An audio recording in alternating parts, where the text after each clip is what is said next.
So I guess, look, for those that don't know, obviously you started in the space, 10, 12 years ago? Yeah, when I was 22. I'm 33 now, so... There you go.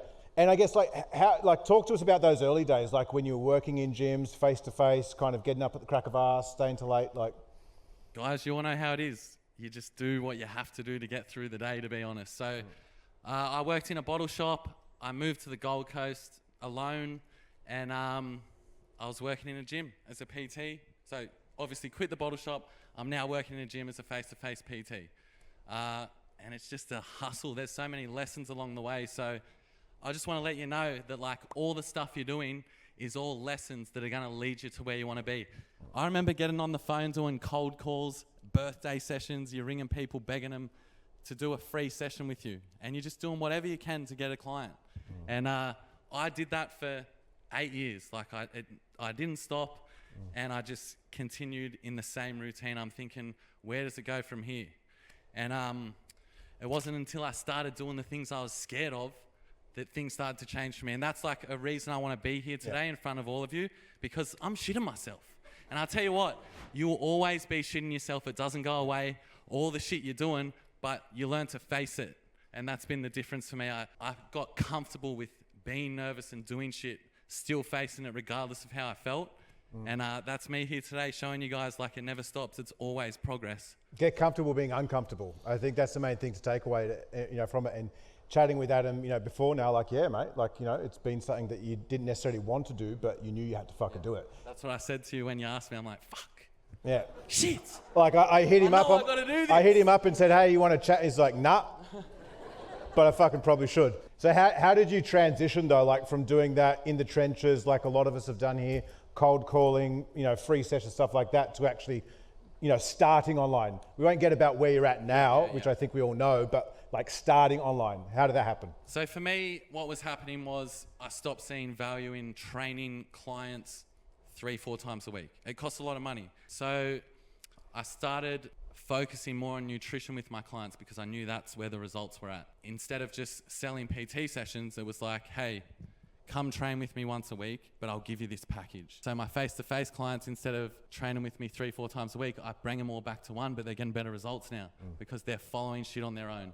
And then over time, my clients are getting really good results, so I'm getting more clients, and it got to a point where I couldn't do any more people. So from there, I started just giving other people the package, and that's when the online stuff, I saw what it could be and how I could help more people. So talk to us, because I know when you started online, it's kind of like Mark Carroll. Mark Carroll started online with 10,000 followers, really.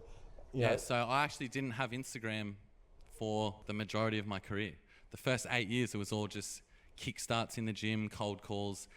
And what happened was I finished my exercise science degree. I thought, all right, that was fucked. That was fucked, being a PT and doing that at the same time. I felt like I was missing out. So I'm like, I've got to come up with something here. I was going to do my master's in nutrition and dietetics. And I'm like, well, I'll work online. So I started the Instagram, came up with EBT, bang, it kicked off. And I thought, fuck going to uni. I'm going to do this. So I put all my focus into that, right? I backed myself. I put all my focus. I could see it going somewhere. Now I've got 10, 12 dietitians working for me. You've obviously went from being a trainer, going online, trying to figure this shit out. How many people do you have within your team now at EBT? So now, somehow, we have 65 staff. Yep. I don't know what's going on anymore, to be honest. I'm just trying to get through the day. But so it's crazy because to me, I'm just that PT that was hustling every day. Yep. So to now be like, wow, I have more staff than I had clients. My initial goal was to have 40 clients. And here I am with 65 staff. And it's like, over time, it's just, you set a standard for yourself, you do it, and then you do it again. And that's all I've done the last 13 years. It's not been like I had this amazing dream that I'm going to be here. That's not the motivation. It's just the next step. So when people ask me what do you do? What have you done? It's like, well, I don't know. You're going to figure it out yourself, one step at a time.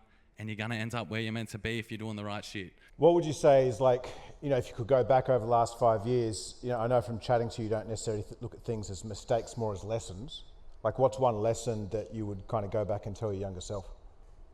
You the man. No, it's hard to, I always answer this question the same because I wouldn't change anything. Yeah. It all happened the way it was supposed to be. How can you change something when you've ended up in a position like you can't even believe? So like along the way, I've probably failed 1,000 times, but I didn't even see it as that. That's just another day. That was just another day in my world. And then just get up and go again.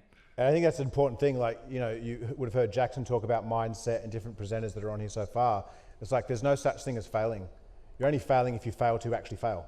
Sometimes you got to push yourself to that breaking point of that limit to actually see what you're capable of and how much you can stretch yourself. 100%. And like, guys, I remember when I started, like, I remember sitting in my car just wanting to cry, having like so many clients cancel on me that day. And you're just sitting there going, I'm going to give up. So if you're a PT out there now and like, I know how it is. I couldn't enjoy myself ever because I'm out on the weekend and then I'm trying to just enjoy a drink and I get 5 clients messaging me cancelling. I'm like, fuck, how am I paying rent?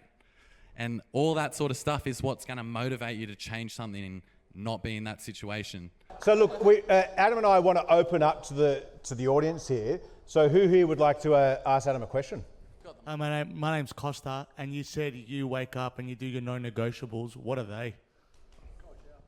Oh, you want to go with the heavy questions? You want to start with start with a shot of vodka? Nah. All right, so for me, a big thing was I've grown my business, but I felt I lost my purpose because I went from the hustler doing every job and I found myself in a position where I no longer have anything to do. And this was before making videos or doing any of that. I'm making millions of dollars, but I'm depressed. So that was a big lesson and transition for me to go from like, I've hustled and I'm so used to that. And now I'm just sitting here empty. And then I refound my purpose by waking up, prioritizing the gym, eating good, making content, prioritizing that, not just being a loose cannon. It's easy to get loose when you can do whatever you want. And I had to bring myself back and go back to my foundations that got me to the dance. That's what makes the difference. I feel the little things that you stay on top of regardless of where you are. I can look back now and go, fuck, it all makes sense. Thank God I didn't stop. But it's hard for me to tell you that because you can't understand it until you're there. So what I'm saying is it's all going to make sense one day, but you won't know that unless you keep going and you get there and you can look back and remember this conversation. What's your key to balance? I feel like a lot of people, they try juggle drinking, partying, the PT life, doing this stuff. What's your key to balance with eating, training, drinking, all the stuff? Look, to be honest, you talk about balance, but if you want to be excellent at something, there's no balance. I had no balance for so long. It was just, I'm focused on this and that's it. Anything getting in my way can fuck off. So I go through phases where it's pure focus on something, and that's why I wanted to do the no drinking. I wanted to prove to myself it doesn't have hold of me. And I was the most productive.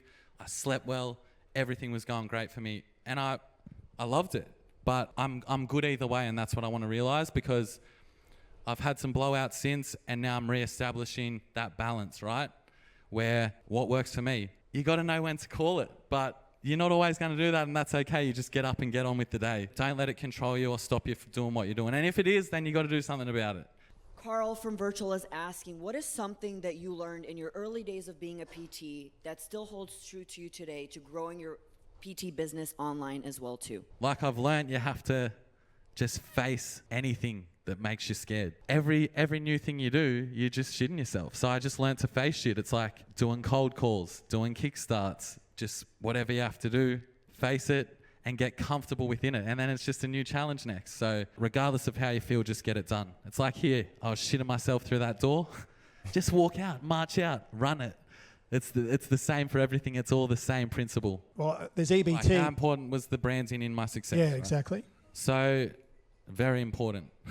But it wasn't something I planned, and it wasn't like I'm not some genius that was like, if I do this and that, this is what's going to happen. I think the key to the success, the branding has come organically and grown over time. It's developed into what it is, and it was just from being authentic. So like if you're looking to make a personal brand, I don't know what advice to give you. All I can say is be yourself. Like truly find yourself in the process and just show up every day and become who you're supposed to be, because I would never have imagined any of this. And when I started, the worse it was. Sometimes I'd make videos and go, I can't put that up. And that was the one that had the best response. I'm like, fuck this, I got immunity. I can do whatever I want. So I'm still waiting to be cancelled. Come on, what have I got to do? What's up, Adam? I'm Greg. I'm sure a lot of people can relate to you when you're smaller and you're just trying to start out. I'm someone that's got 5 online clients, 1,200 kind of followers.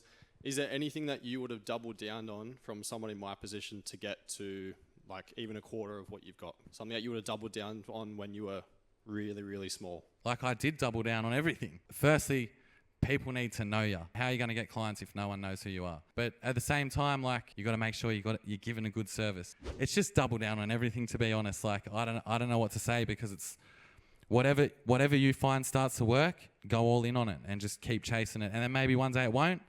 You got to refine it. That happens all the time. That's happened for me so many times. It's like, yep, I've done it.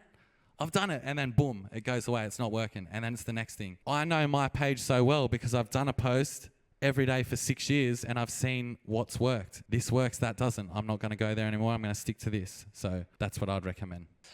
So my question is, like, a lot of people want to start out on social media, like I do it as well, and everyone can be real stiff and they can't get their personality across. And I think that's the biggest thing, especially what you do. You know, you're getting across all that. So how long did it kind of take you to get your personality across, you reckon? Firstly, you're going to be stiff and you're going to be shit. And I was that. Like, if I look back at my first videos, they were atrocious, but they still worked. And it's like, you're just having a go. The more you do something, the more comfortable you're going to be within it. It doesn't matter it's different for everyone. I'll just say, who cares? Get on there and start doing it.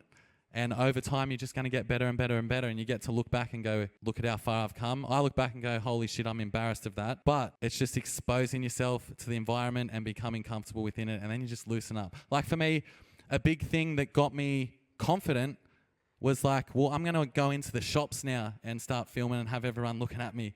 And I was like, fuck, someone's coming. Shit. Stop filming for a sec. But now I can just walk around wherever I want and I feel comfortable. That's why I can show up here today. I've never done this before. And I'm comfortable because of all that work. So take it all as lessons, get in there, challenge yourself, go out and do it in public and just become comfortable. And over time, you'll become who you're meant to be. I love it, brother. Big round of applause for Adam, guys. I appreciate you guys having me.